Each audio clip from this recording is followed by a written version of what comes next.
Oke, kamu pengen jadi pendakwah yang hebat dan dakwahmu bisa lebih efektif? Coba tonton video ini sejenak. Halo teman-teman, aku Galuh Trapsila, mahasiswa Institut Tazkiyah.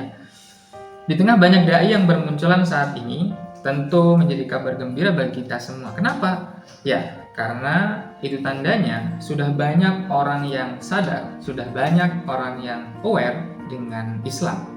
Sehingga kita semua berlomba-lomba dalam menyampaikan kebenaran dan dalam menyampaikan pesan-pesan kebaikan. Tapi coba dulu kita perhatikan, apakah cara dakwah yang dilakukan sudah efektif dan bisa diterima dengan mudah?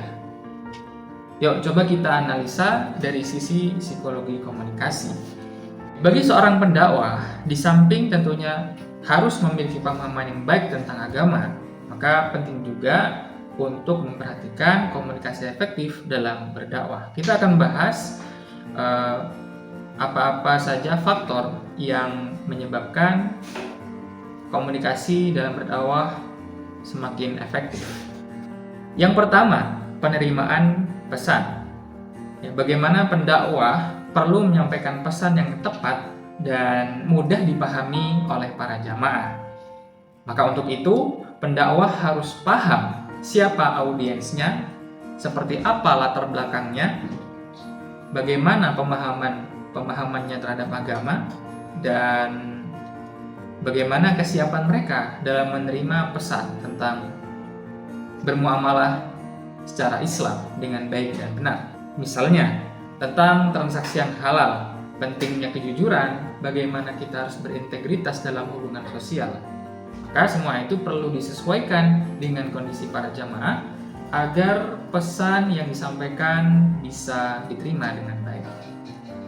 Adapun yang kedua, yaitu penggunaan metode yang tepat, di mana untuk menyampaikan pesan dakwah tentang muamalah, maka seorang dai harus memilih cara yang tepat dan pas.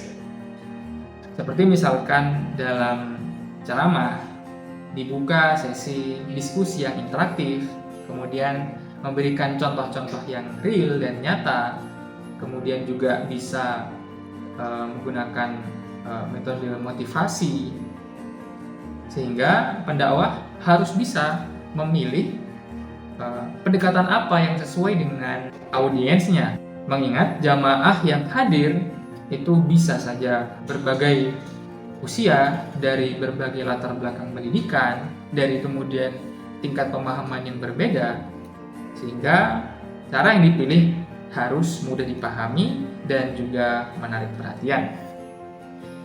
Yang ketiga, yang tidak kalah pentingnya adalah menyampaikan dengan bahasa yang menggugah dan persuasif, di mana pendakwah tidak hanya sekedar menjelaskan hukum ataupun aturan, dalil-dalil Al-Quran ataupun As-Sunnah, tetapi juga harus bisa menyentuh hati jamaah menggunakan bahasa yang inspiratif dan menggugah, sehingga jamaah kemudian bisa lebih sadar, kemudian jamaah lebih bisa merasakan bagaimana pentingnya bermuamalah dengan baik sesuai dengan syariat Islam.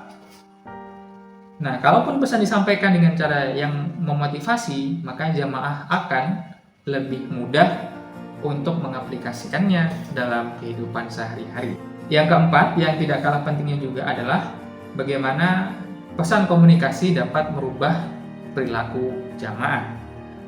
Tujuan dakwah yang paling utama adalah untuk mengubah perilaku jamaah untuk menjadi lebih baik, di mana tentu yang menjadi titik tolak atau standar di mana dakwah itu berhasil atau tidak, bahwa jamaah pulang kemudian membawa ilmu yang bermanfaat, kemudian juga mempraktikkan apa yang kemudian dibahas dalam forum majelis ilmu. Misalkan tentang bagaimana bertransaksi yang jujur, bagaimana menghindari riba, cara saling menghargai dalam hubungan sosial. Nah, seorang pendakwah juga harus memberikan contoh-contoh yang praktis, di mana ketika jamaah melihat, oh seperti ini caranya, oh seperti ini gambarannya.